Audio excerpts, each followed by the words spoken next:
新年的钟声刚刚敲响，宁夏银川却经历了一场从未有过的剧烈动荡。2025年1月2日，这座城市在一天之内接连发生多次地震，震感强烈，波及范围广泛。面对地震带来的恐慌和混乱，银川上演了一场全城大逃亡，居民纷纷涌向高速公路、火车站等地，试图逃离这座颤抖的城市。一看一下，哇，这是震感太强烈了，大家都回老家了吗？直接路被堵成这样了。1月2日上午10点01分，银川发生了一次4.8级地震，震源深度仅10公里。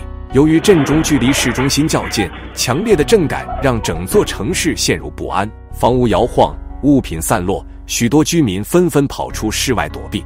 刚地震了，你知道吧？都要吓死人了啊！赶紧跑出来。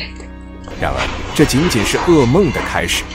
妈呀，又开始地震了，吓死了！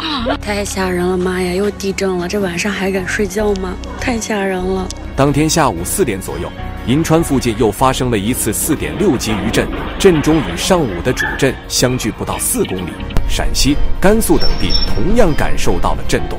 社交媒体上充斥着市民上传的灾后画面，有房屋墙体出现巨大裂缝，超市货架上的商品散落满地，还有监控视频显示，一些公司的职员在感到震动的瞬间立即冲出办公室，场面十分惊险。一位公司负责人回忆道，当时的震感特别强烈，花盆和水杯直接掉到地上，桌子和电脑都在剧烈摇晃。大家意识到情况不对，立刻往外跑。地震持续了约8秒钟，但对经历者来说，这几秒钟仿佛漫长的世纪。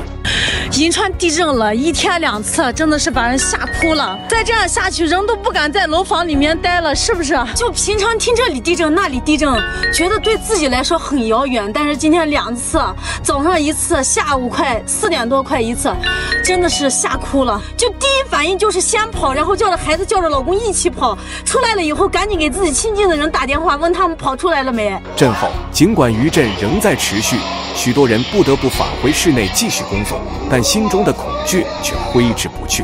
接连的地震让银川的居民陷入恐慌，担心后续会有更大的地震发生。今天银川地震，你看，火车站堵成这样，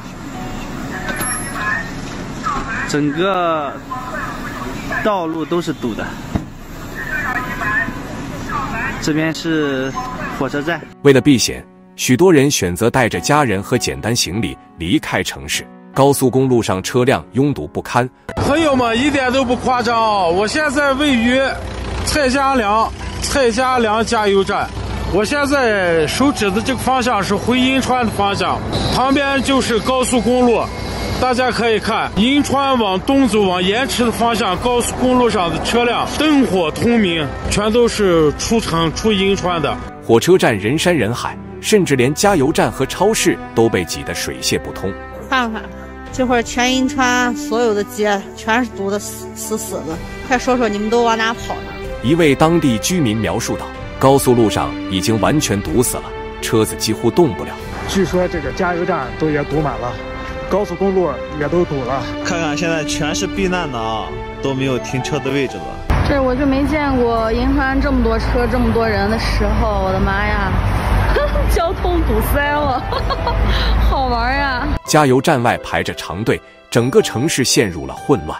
晚上11点17分啊，刚才的那一个余震呢，把本应该待在家里认为没事的这帮人的最后一颗稻草呢，已经压倒了啊！已经好多人开始开车出来呢，陆陆续续开往咱们瑞哥身后的这个应急避难场所这个地方开来了啊！大家看一下这个车流量，看看这是银川北打湖的东边，也是银川市政府避难指定场所啊，好多两边的这个车都已经停满了。你看看北塔湖公园，那就是北塔。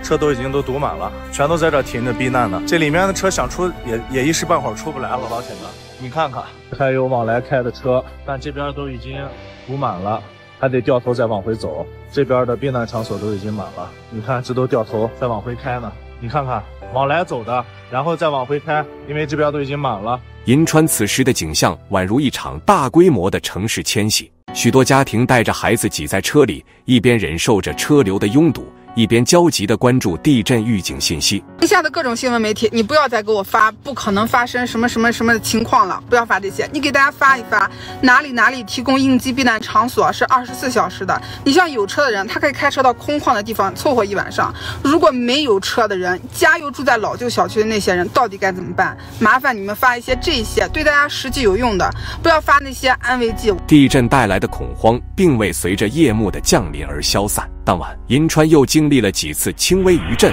这让许多居民彻夜难眠。一位市民无奈地表示，这一天接连震了4次，每次刚睡着又被震醒，心里实在太害怕了，不敢在房子里睡觉。家人们，我现在在银川，你知道吗？从上午10点开始，我已经感受了4次地震了。一次地震的时候是晃得很厉害，床我都感觉左右晃得特别厉害。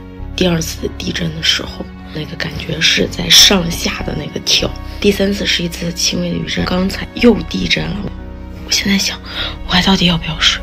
太刺激了，我这一辈子我都没感受过一天里面去感受4次的地震。一些胆大的居民则在家门外搭建了简易的帐篷或临时避难点，生怕余震再次来袭。而留在家中的人也将门窗敞开，以便在危险时能迅速逃生。地震发生后，政府的应急反应被批评为滞后。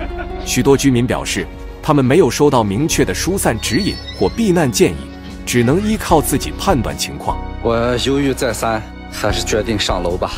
刚才排队去加油站加了油，本来是要回中宁的，但是考虑来考虑去，孩子明天还要期末考试，犹豫了好长时间，最终决定算了吧，车停下来回家，孩子写作业，明天考试。要是不考试的话，估计现在就走了。天终于快亮了，这恐怕是每一个银川人最难熬的一夜，因为总感觉有一把利剑悬在自己的头上，时时刻刻都要掉下来。不知道有多少人在车上睡了，还有多少人在床上睡了，还有多少人在地上睡了。哎，天终于亮了，天终于亮了。希望大家一切都好。一些社交媒体上的评论直言，大家都在恐慌中自救，官方的声音几乎听不到。面对这么大的灾难，政府的应对能力令人失望。尽管如此，一些社区组织和志愿者自发行动，为受灾居民提供帮助。一些有经验的居民开始通过社交平台分享地震避险知识和避难地点，为更多人提供支持。银川的地震凸显了中国内陆地区在应对地震灾害方面的脆弱性。虽然地震规模相对较小，但其对城市交通、居民生活以及心理状态的影响却不容忽视。这也引发了公众对于地震预警系统和城市抗震能力的反思。未来几天，银川需要的不仅是灾后重建的实质行动，还需要重建居民的安全感和信心，加强抗震建筑设计，完善应急预案，普及地震避险知识，都是当务之急。尽管地震带来了恐惧与混乱，银川的居民仍在努力恢复正常生活。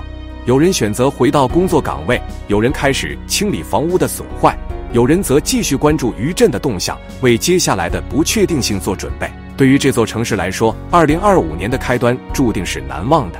这一天的经历不仅是一次自然灾害的冲击，更是对城市应急能力的一次考验。银川将如何从这场灾难中走出，仍有待时间的见证。宁夏银川的多次地震提醒着人们，自然的力量不可小觑，也警示着城市管理者提高防灾减灾能力的重要性。无论是灾害的应对，还是心理的重建，都需要全社会的共同努力。希望银川能够尽快平复这场震动的伤痕，为2025年的余下时间迎来更多的安宁与希望。以上就是本期内容，我们下期再一起去追踪自然灾害。